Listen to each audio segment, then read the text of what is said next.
हाँ, अगर इसके लिए दोषी किसी को ठहराया जाए तो नेचुरल है, स्वाभाविक है कि सत्ता का अहंकार और भ्रष्टाचार इसका सबसे घातक हथियार है। इन हत्याओं में ये हत्याएं हुई है।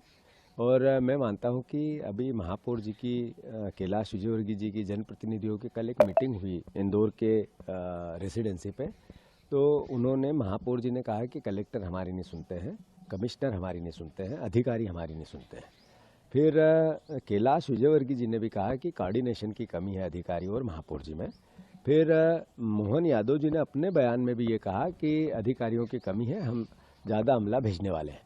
ये रणनीतिक तौर पर भारतीय जनता पार्टी इंदौर वासियों अधिकारियों के माथे पर अपने भ्रष्टाचार को छुपाना चाहती है।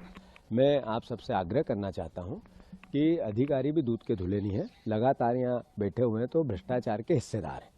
पर इसमें इसको लीड करती है बीजेपी की ये जो चुनी हुई जनप्रतिनिधियों की टोली, ये लुटेरों की टोली है, ये इसको लीड करती है।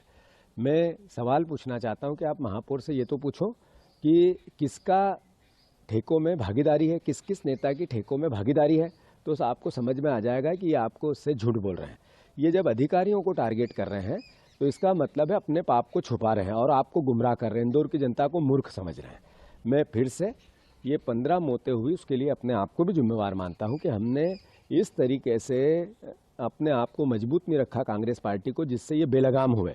इसके लिए मैं मेरी भी अपना भी दोष मानता हूं, पार्टी का भी दोष मानता हूं। पर इसमें एक तरफा वोट आपने भी दिए, इसका भी असर इनके मस्तिष्क पे अहंकार का है। तो मैं सारे इंदौर के परिवारजनों से आग्रह करता हूं, ये राजनीतिक विषय नहीं हो सकता, पर हमारे इंदौर ने मध्य प्रदेश की अर्थव्यवस्था में 20% का हिस्सा दिया है, 20% का हिस्सा दिया है, और हमें उसके बदले सिर्फ 3% पैसा इंदौर के विकास के लिए मिलता है। आप ये देखो कि अगर इंदौर का विकास हुआ है तो इसमें इंदौर ने सरकार को कितना रेवेन्यू दिया है, और उसके बाद इन बीजेपी के नेताओं ने इंदौर को क्या दिया है।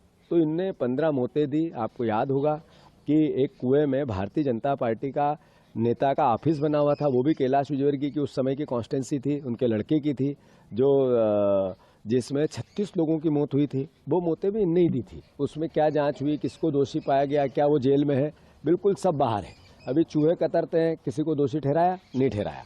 तो मैं मानता हूं कि ये बार बार हत्याएं इंदौर में होती है, ऐसी कई घटनाएं होती है, और फिर अधिकारियों के मत्थे मढ़कर अपने पाप को ये छुपाते हैं।